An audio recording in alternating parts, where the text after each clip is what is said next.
Hey you guys, this is Jess with Sourceful Journey, back with another video.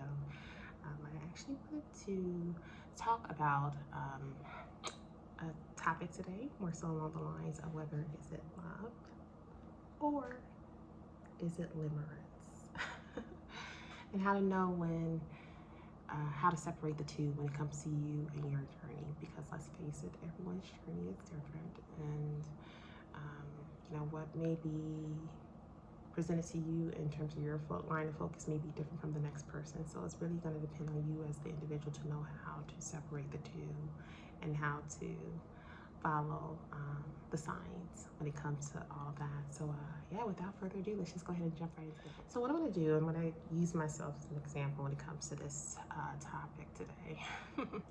So one lady that I've been following, I've been looking at her videos, her name is Crappy Childhood Berry. Again, I spoke about this in the last video, and her approach, her ideas when it came to limerence were pretty spot on, I have to say so myself. It definitely revealed quite a bit in terms of my own perception, my own thoughts when it came to my love experiences, my love journey in terms of past relationships. Now, what was interesting was because I have to say, a lot of the things that she was pointing out, where she was talking about childhood PTSD, so CPTSD. I never realized there was even a such thing. So it was very eye-opening to get that detail. But it allowed me to kind of sit back and analyze my own past. And I came to realize, like, wow, there is some truth behind this. Notice I said there's some truth. There's a reason why I say that. We'll get further into that down the line here in just a bit. But I say all that to say, it led me to realize that I, too, was following a pattern of that, because of my own CPTSD that I had, which I never even realized it was such thing. I didn't realize that I was a victim of that. And it just revealed to me like how I can go about moving beyond that. And when it comes to recognizing what was it about my past relationship that I felt so drawn to, what was it that I felt like I was missing or that I was lacking. A lot of it stems from like maybe not having a strong connection with a certain parent or parents for that matter, which interesting enough, that was my scenario. My scenario was that, with my father, I've never met my father. So it was one of those things that a lot of people say, oh, you need to have both parents in that household. I kind of am on the fence about that. I don't feel like that's really a determining factor. I feel like people still end up turning out to be pretty successful without that.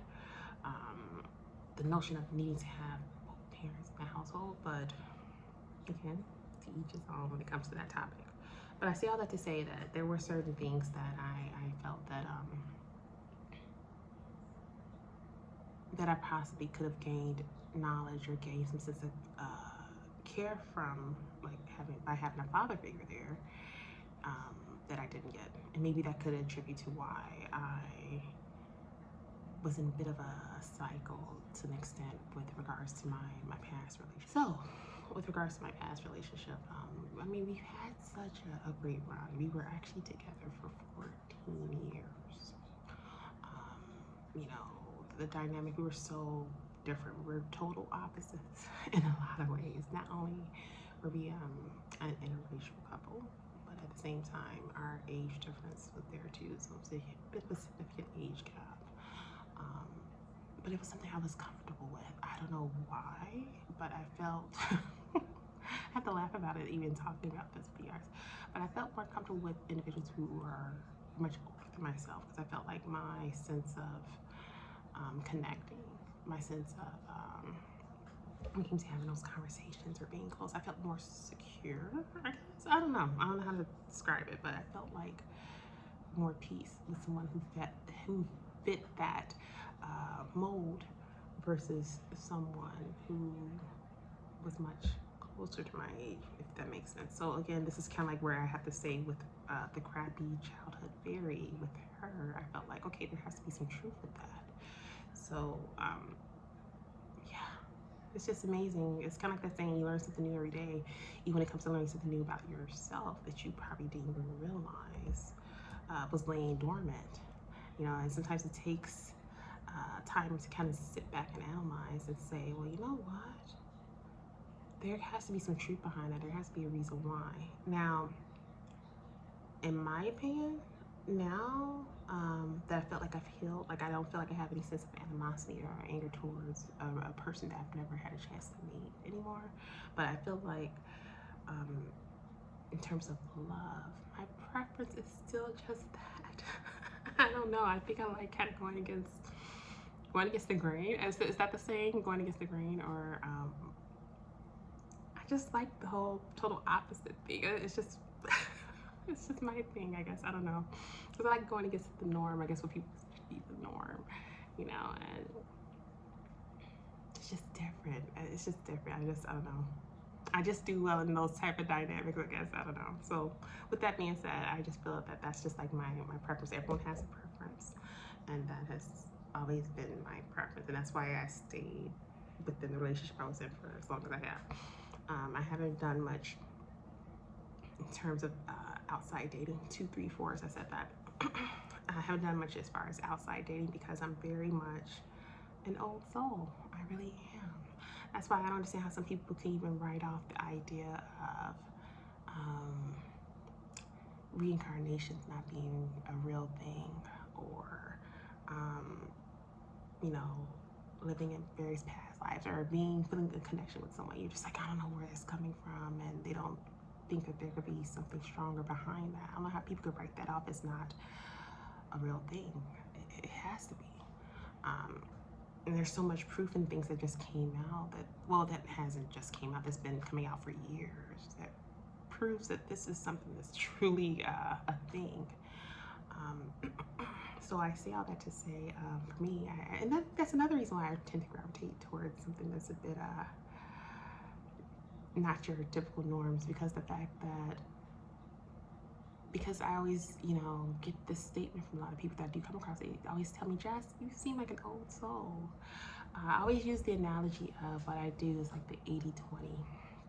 So it's like 80% listening, 20% talking. You know, I'm very analytical in a lot of ways. You know, when people ask me details about what my personality type is, or, you know, things along the line, I know immediately where I fall.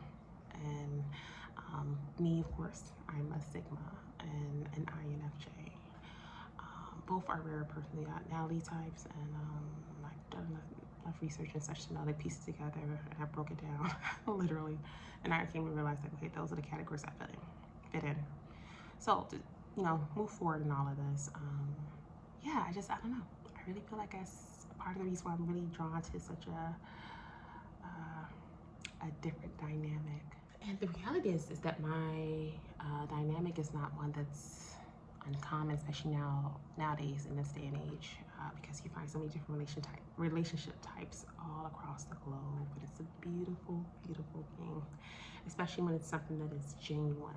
You understand? It's not when you're doing it with intent because it's something you truly feel in your heart, versus if you're doing it just to gain something from it.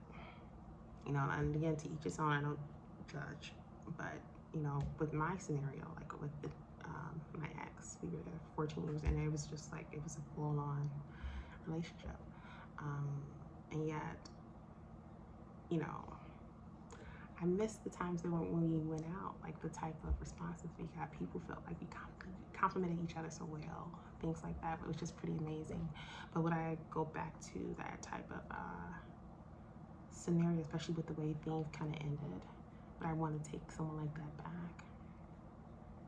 The answer is no, because it's all about knowing oneself and knowing what you would tolerate and what you will not tolerate. And he slipped up towards the end, which is why I walked away from it. I said no. I'm not a strike 2, strike 3 type of a woman. I'm more of a one and done. Like, once you get caught, you're out of there. And so it was a bit of a struggle, you know, because again, you walk away from 14 years of dedication to a person. Even if it was something as low as 5 years, for any of those who are like 3 years, 5 years, and you know, each person's situation is different. But imagine when you put that much more time into it, it hits a little bit deeper to your core.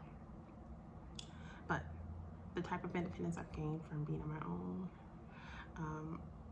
the type of interaction I've been noticing lately, being on my own, I wouldn't trade it for the world. It's actually pretty much a very good compliment. It's very complimentative in my eyes, I should say. So this is where I come into talking about, I'm sorry, I'm reading off my little postcards, you guys. I usually use postcards here, just so I don't lose track of thought as I'm sharing the story with you.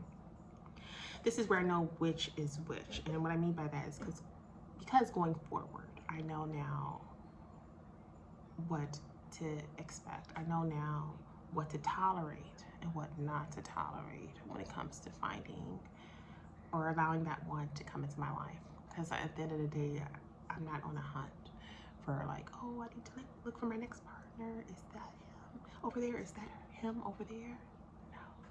I know that in God's timing, He'll let you know. Source, your angels, the angel team, they're gonna let you know when the timing is right, when it is the one. You'll see the signs, the synchronous, you'll see everything, and then you'll know, like, okay, this has to be it. And I know now going into any new potential relationship, what I will tolerate and what I will not tolerate. And I have more of a good idea of why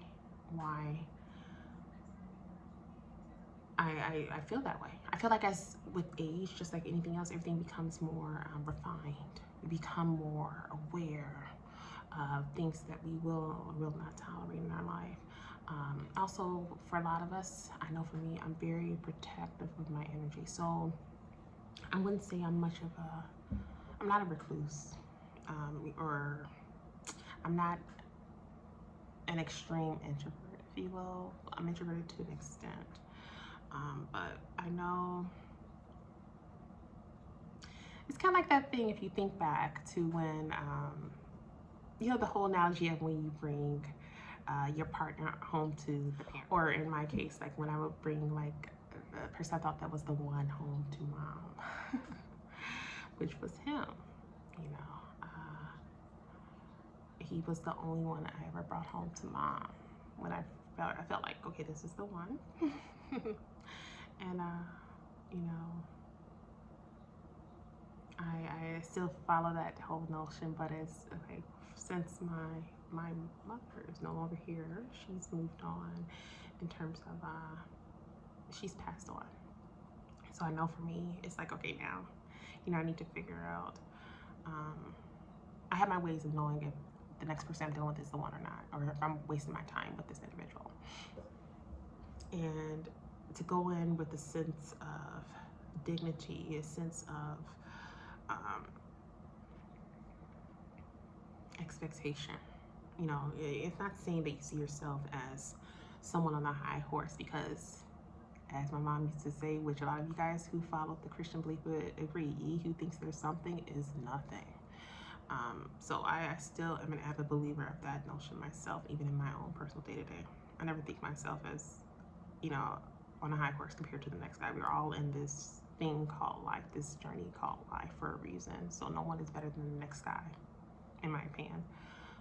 So not to get off on a tangent here, the point I'm trying to make is that I know going into it, I know I'm going in with what I know I can bring to the table. And I know what my expectations are of my future spouse, what I would expect them to. So yeah, it's just really all about taking one's journey. It's just, which is why I call my channel Sourceful Journey, because technically what the reasoning behind the name is to say, you know, of course, source being God. It's like saying that it's a source-filled journey, a God-filled journey. Hence, it's the reason for the title of my page, my channel. So, yeah, I just know that with all the experiences I've been through, the definite signs and things I've learned to look out for, I know going into this next phase of my life, when it comes to finally finding my one, or I should stop saying finding, when it comes to finally connecting with my one, I'll know what to expect and be very clear about it and be very open to what they're expecting too. And that's how you'll know if it's a match or not. I mean, at the end of the day, what do you have to lose? Nothing at all. And that's that. I feel like, you know, with regards to the idea with limerence, especially talking about it from the end of the crappy childhood theory, her channel, which again, crappy childhood theory, I really enjoy doing your channel. Your channel is you're so informative, so it's such a great amount of detail, and it really does help people to kind of dig deep to know what type of wounds or past childhood traumas that they may have had that they were not aware of. I can attest to that. Your channel was so eye-opening, and I am very thankful for individuals like you when it comes to putting out that type of content. But at the same time, I look at it from more of a spiritual space, as you can imagine, on my end. So when it comes to understanding the experiences that I went through myself prior, I now know what to expect and what I don't want to deal with going forward. So when it comes to looking at my next ideal partner, I don't view it as limerence. I now look at it with a different set of goggles, if you will, where I know, okay, I do want my ideal partner to still fit this and that, just because that's my comfort level. But at the same time, I know when it comes to getting a chance to know that individual on a more of a spiritual level, more on an intellectual level, I now know what I'm looking for and what I won't tolerate. So I think that's where the differential is for me, is knowing that I know going forward what to avoid and what is okay to deal with. And you know what, not all relationships are gonna be perfect, you know, but you gotta be able to kind of know when, I don't know why I thought about this song just a moment ago. You know the song where it says no, it's like know when to hold them, know when to fold them. Who made that song? I forgot. But it's like know when to hold them, know when to fold them, something like that. I don't know why that just popped into my head. That was so weird. But that was so bizarre.